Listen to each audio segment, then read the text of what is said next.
नमस्कार, the other 167 में आपका स्वागत है। मैं कैरल हूँ और आज हमारे साथ है कपिल संभारी, जो एक एनजीओ के टीचर और एक काउंसलर है।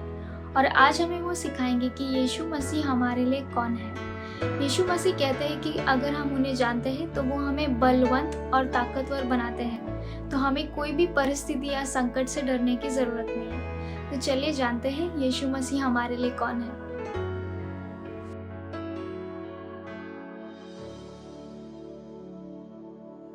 नमस्कार दोस्तों, सभी का स्वागत है दी अदर 167 में। उम्मीद है आप परमेश्वर के आनंद में मजबूत हो, और अगर नहीं हो तो ये वचन यकीनन आपको प्रोत्साहन देगा और एक प्रकाशन देगा।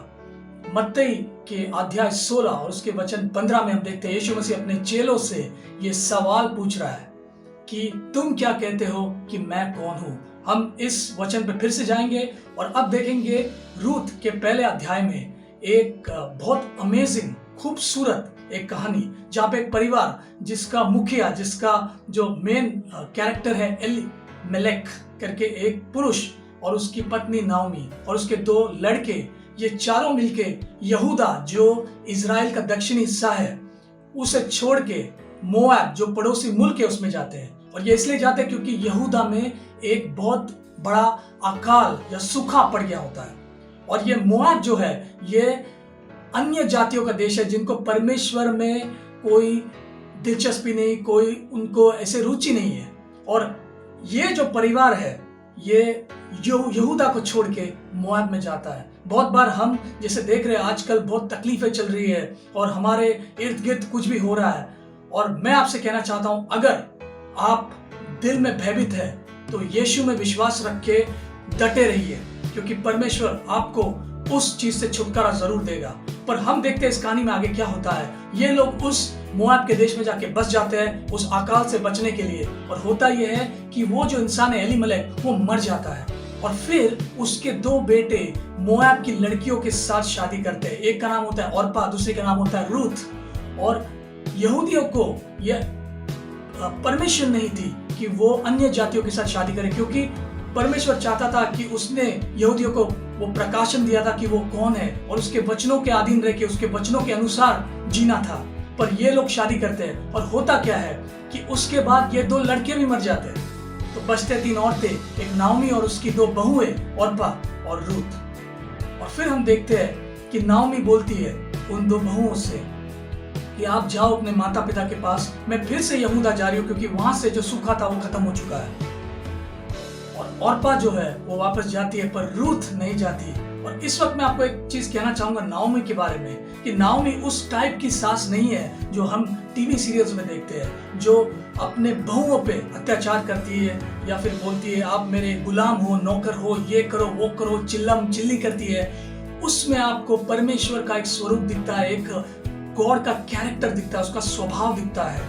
और रूथ जब नाओमी से ये सुनती है कि तू वापस जा, रूथ चार चीजें बोलती है वचन 16 और 17 में। मैं आपका ध्यान इस चीज पे लेके आना चाहता हूँ।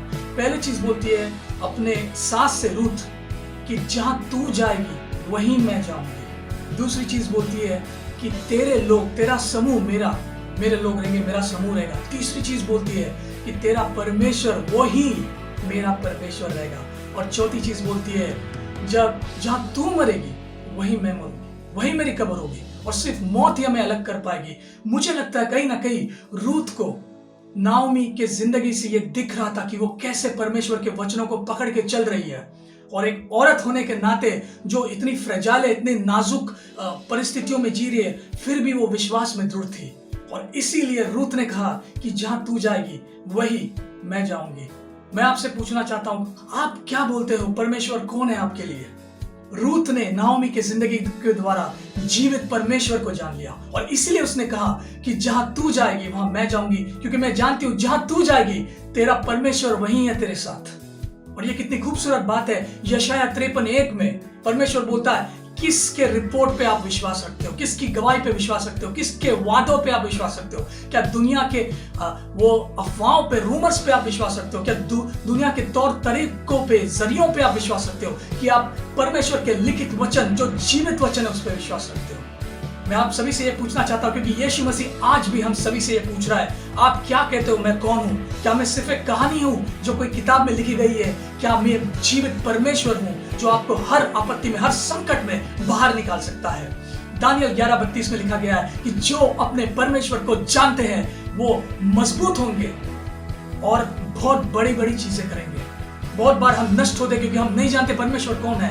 हम यीशु यीशु तो करते हैं, पर हमारा एक निजी जो रिश्ता होता है वो कहीं पे बहुत सुपरफिशियल, भारी, अंदरूनी नहीं होता है, बहुत ही भारी तौर पे होता है। और मैं आपको चैलेंज करना चाहता हूँ, हमें भी नाओमी की तरह उस वचन में, उस परमेश्वर के जीवित वचन में दृढ़ रहना है और परमेश्वर के साथ चलना जरूरी है, क्योंकि रूत ने उसकी जिंदगी में परमेश्वर कहीं देखा। यशाया के 30 और 15 में ऐसे लिखा गया है कि मन फिराने में और उसके विश्रांति में आप उद्धार में आओगे और शांति में और विश्वास में आप मजबूत रहोगे। यीशु मसीह ने कहा कि मैं ही सब्बात का, सब्बात जो 7वां दिन था जिसमें हर इंसान को सिर्फ यह अनुमति थी कि वो परमेश्वर की उपासना करे और अपने कर्मचारियों को, लोगों को, दास दासियों को उस दिन विश्रांति दे, ताकि सारे लोग परमेश्वर के लिए उसकी उपासना में और विश्रांति में रहे। यीशु मसीह ने कहा कि मैं उस सब्बात का प्रभु हूँ, क्योंकि मैं ही खुद विश्रांति हूँ। जब हम मसीह में रहते हैं तो हमारे मन में वो चंचलता, चल विचलता नहीं होती है। हम शांत रह सकते हैं क्योंकि परमेश्वर के वचनों में हम कायम हैं। और उस जैसे यीशु ने कहा यूहन्ना में कि मेरे हाथ में सारे लोग सुरक्षित है, सारे मेरे जो भेड़े हैं उनमें कोई भी मेरे हाथ से छीन नहीं सकता।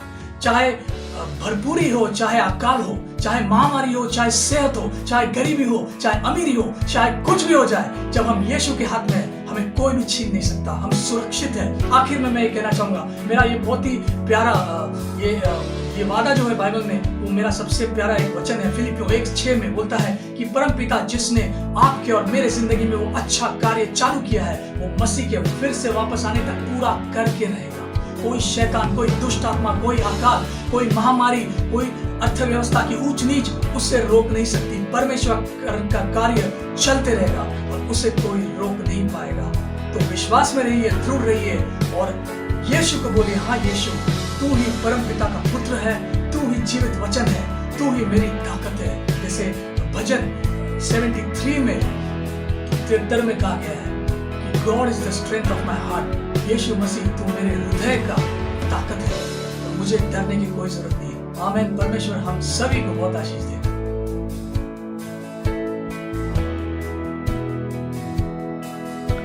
मुझे यकीन है कि आप इस वचन से प्रोत्साहित हुए होंगे। अगर आपको ये वीडियो पसंद आए तो प्लीज़ लाइक और सब्सक्राइब कीजिए। आप हमें फेसबुक और इंस्टाग्राम पर भी फॉलो कर सकते हैं और स्क्रीन पर मेंशन किए गए ईमेल पर भी आप लिख सकते हैं। यीशु मसीह का आनंद आप पे सदा बनती रहे। धन्यवाद।